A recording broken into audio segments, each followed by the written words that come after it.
In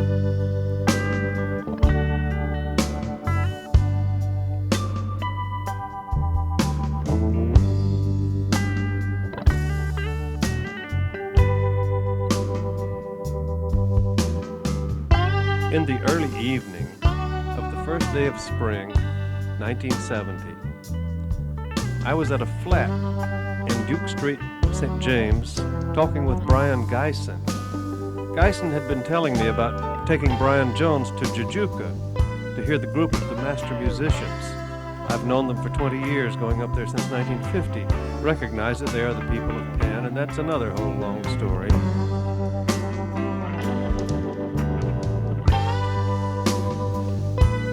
We were interrupted by William Burroughs, who came in and sat down, wearing a hat and overcoat. He was the drunkest man I had seen since I had last seen Furry Lewis.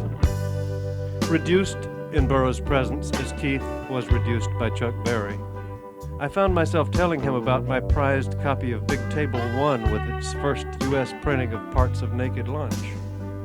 "Oh, wow," Burroughs said, seeming to awaken. "That's a real collector's item." His eyes narrowed.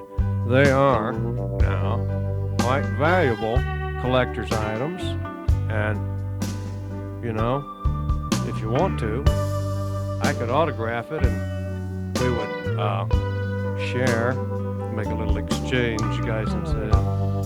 "Anything we could get on the collector's market." I rested easier then, because I knew I was talking to men who, like Furry Lewis, would burn a guitar for firewood. Burroughs began to grumble about not wanting to be an artist, just wanting to make money.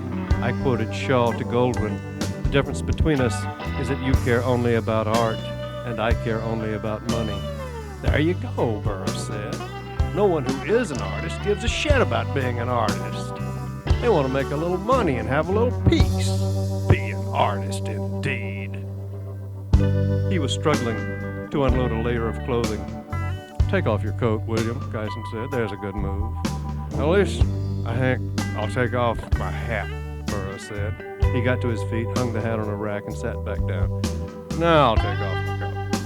"Excellent," Geisen said. "I wonder if I can get back to Jujuka. I really would like to talk about Jujuka and what the music is and what Brian got on tape and how it ever happened that he got there.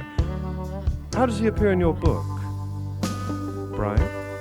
As, well, sort of as a little goat god, I suppose. I have a wild tale which I'll tell you about just that.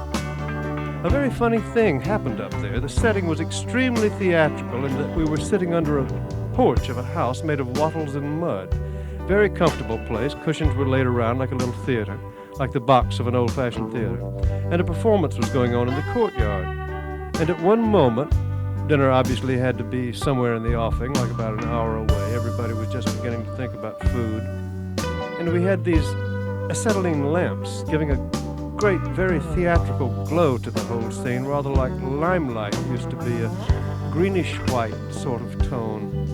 And the most beautiful goat that anybody had ever seen, pure white, was suddenly led right across the scene between Brian and Suki and Hamre and me, sitting on these cushions, kind of lying back, and the musicians out in the courtyard about 10 feet away right in front of us, so quickly that for a moment hardly anybody realized at all what was happening until Brian leapt to his feet and he said, "That's me!"